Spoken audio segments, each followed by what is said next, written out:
Au nom du Père et du Fils et du Saint-Esprit. Amen. La paix de Jésus soit dans votre maison, sa paix et sa joie. Alléluia.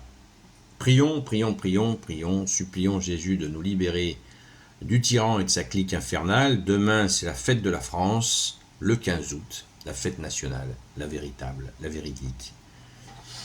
Merci Jésus de nous aider à nous préparer à fêter la fête de la France et honorer, bien sûr, ta Sainte Mère, notre Mère, la très sainte Vierge Marie. 15 août, qui tombe un samedi, c'est comme un dimanche. Il y aura une messe comme un dimanche, donc on aura la messe samedi et dimanche. Alléluia, c'est merveilleux, merci Jésus. Nous lisons le Saint Évangile selon saint Matthieu, chapitre 19, versets 3 à 12. Que ta parole, ô Jésus, rentre dans mon esprit, que ma bouche proclame ta parole et que mon cœur l'accueille. Amen. Alors, c'est alors que des pharisiens viennent à lui et le mettent à l'épreuve avec cette question. Un homme est-il autorisé à renvoyer sa femme pour n'importe quelle raison? Il leur fait cette réponse. Vous n'avez donc pas lu que le Créateur au commencement les fit hommes et femmes, et dit pour cette raison, l'homme quittera son père et sa mère et s'attachera à sa femme, et les deux seront une seule chair. De sorte qu'ils ne sont plus deux, mais une seule chair, que l'homme ne sépare pas ce que Dieu a uni. Les pharisiens lui disent, mais alors pourquoi Moïse a-t-il demandé de donner un certificat de renvoi avant de divorcer? Il leur dit, Moïse vous a permis de renvoyer vos épouses, mais c'est à cause de votre conscience endurcie. Ce n'était pas ainsi au commencement. Et moi je vous dis que celui qui renvoie sa femme, je ne parle pas de cas d'union illégitime, et en épouse une autre, commet l'adultère. Les disciples lui disent, si tel est le statut de l'homme et de la femme, il vaut mieux ne pas se marier. Et Jésus leur dit, voilà une chose que tous ne comprennent pas. Il faut avoir reçu ce don. Il y a des eunuques qui le sont de naissance.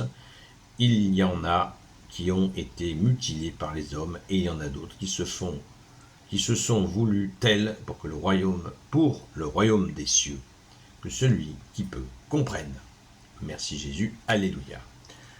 Oula, vaste sujet, merci Jésus. Avec toi, on ne s'ennuie pas. Le cinéma habituel des pharisiens qui vont chercher la lettre, vous savez. On a ça avec certains musulmans qui vont chercher la lettre au lieu de comprendre le sens. Comme je le dis très régulièrement, arrêtez de lire la Bible et essayez de la comprendre. Voilà. Parce que la plupart des gens la lisent et ne la comprennent pas. Est-ce à dire que je la maîtrise? Pas du tout, je maîtrise la compréhension. Waouh. Non. Il y a plein de choses que je ne comprends pas. Merci Jésus d'y répondre. Et que je puisse dire ce que tu souhaites nous enseigner.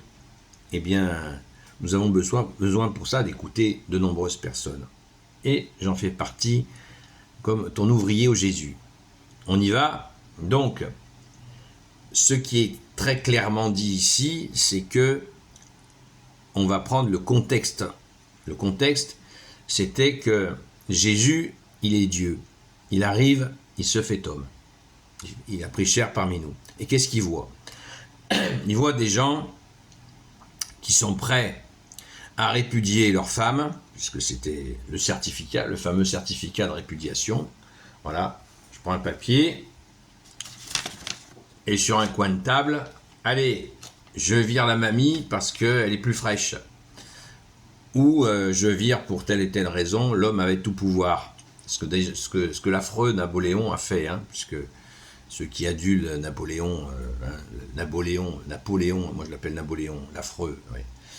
Il avait fait un système comme ça, où c'était l'homme qui décidait du divorce. La femme, elle n'avait absolument pas le droit même le mari la fracassait, elle n'avait pas le droit de divorcer. C'était l'homme qui lui donnait l'accord, voyez. Mais c'était pareil, voyez. Similitude. Et bien là, c'était la même chose. Ça a commencé comme ça. Alors Jésus, fils de Dieu, Dieu fait homme, voit ça, des hommes qui se comportent ainsi avec la moitié de l'humanité. Enfin, là c'était chez les Hébreux. Enfin bon, c'est le sujet dont on parle. Vous imaginez? Et on habille ça de Dieu. C'est pour ça que Jésus leur dit, Moïse vous a permis de renvoyer vos épouses, mais c'est à cause de votre conscience endurcie. Voilà. Parce qu'en fait, conscience endurcie, ou tout simplement, un gars, il trouvait qu'il y avait une petite nana qui pétillait, hop, il vire sa femme et puis il l'emballe. Voilà. C'est ça le fond de l'affaire. À mon humble avis, c'est ça le fond de l'affaire. Et c'est pour ça que Jésus a réagi comme il a réagi. Il a rappelé le cœur. Alors, qu'est-ce que c'est que rappeler le cœur? C'est que la femme a été sortie de la côte d'Adam. Tout le monde le sait, ou presque. Et c'est pas de la côte, hein, c'est pas de la côtelette. C'est pas une grillade. C'est bien de la côte. Mais qu'est-ce qu'il y a sous la côte de l'homme? Côté gauche. Le cœur. La femme est sortie. Dieu a créé la femme et il l'a sortie du cœur de l'homme afin qu'il en prenne soin.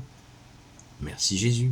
Qu'il en prenne soin, qu'il la bichonne, qu'il la protège, qu'il la soutienne, qu'il l'aime. Et voilà. Et si elle défraîchit comme lui, eh bien qu'il ne la jette pas pour un oui ou pour un non. Voilà, en se trouvant des excuses bidons. Ou si une autre lui plaît mieux, qui ne change pas de cavalière comme on change de chaussures. Voilà, comme ça se passe actuellement. Les gens se marient et quelques temps après, ils divorcent. Hein. C'est des chiffres officiels, par exemple, sur l'affreuse ville de Paris tentaculaire. Il y a un mariage, et sur 2 mariages, il y a un divorce. Voilà, c'est clair, c'est net, c'est comme ça. C'est l'horreur. Voilà.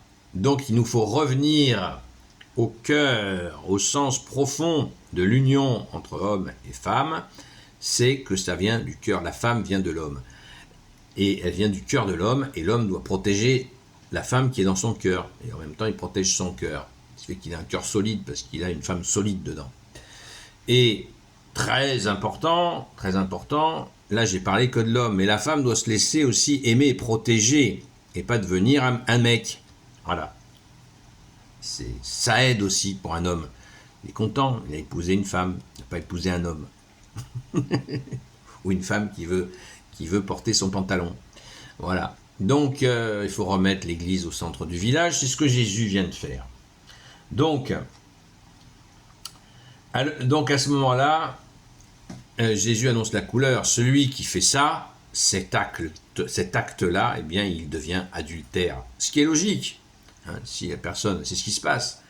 À l'heure actuelle, les gens sont en couple, hop, il y a une dispute, hop, ils cherchent sur Internet le cavalier suivant, quoi. Ça peut se régler dans la soirée. Voilà. Soyons sérieux, écoutons Jésus. Prenons le temps, prenons beaucoup de temps pour se choisir en tant qu'homme et femme. Prenons le temps.